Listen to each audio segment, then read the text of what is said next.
nuke everybody in the Middle East and kill them all. And then they have the former Secretary of State, Madeleine Albright, on 60 Minutes, one of the most popular news shows in the U.S., and they asked her, they said, like, there's reports that more than 500,000 Iraqi children have died as a direct result of U.S. sanctions.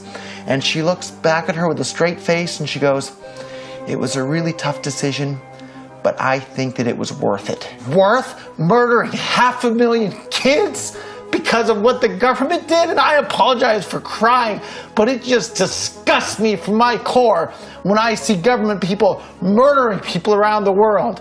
It's not just theoretical. These are real people with real lives. And it's real people, and Bitcoin has the power to undermine everything they're doing to people around the world. And I'm sorry for shouting, but it just disgusts me what these people in government do. And they do it through central banking and through the control of the money supply, and Bitcoin takes that away from them. Wall Street is fraud, America is fraud, the world is fraud, banks are fraud, central banks are fraud. We live in an era of fraud. It's all based on fraud, and they get a percentage of the fraud. That's the business model. To suggest that there is any moral or ethical aspect to anything that's going on now is to be completely naive about the fact that we live in an era dominated by financial terrorists, jihadis of banking. They're here to kill you and themselves. They believe in an ideology, not the Quran, but Adam Smith, that they completely misread and interpret as something to justify their blowing themselves up.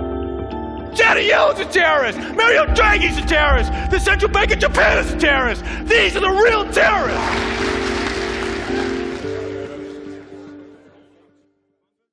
What is Bitcoin? Bitcoin is the first decentralized digital currency. Bitcoins are digital coins you can send through the internet. Compared to other alternatives, Bitcoins have a number of advantages. Bitcoins are transferred directly from person to person via the net, without going through a bank or clearinghouse.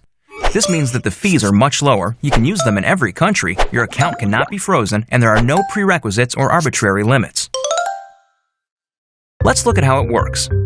Bitcoins are generated all over the internet by anybody running a free application called a Bitcoin miner. Mining requires a certain amount of work for each block of coins. This amount is automatically adjusted by the network such that Bitcoins are always created at a predictable and limited rate.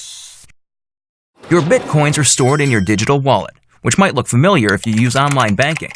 When you transfer Bitcoins, an electronic signature is added. After a few minutes, the transaction is verified by a miner and permanently and anonymously stored in the network. The Bitcoin software is completely open source, and anybody can review the code. Bitcoin is changing finance the same way the web changed publishing. When everyone has access to a global market, great ideas flourish.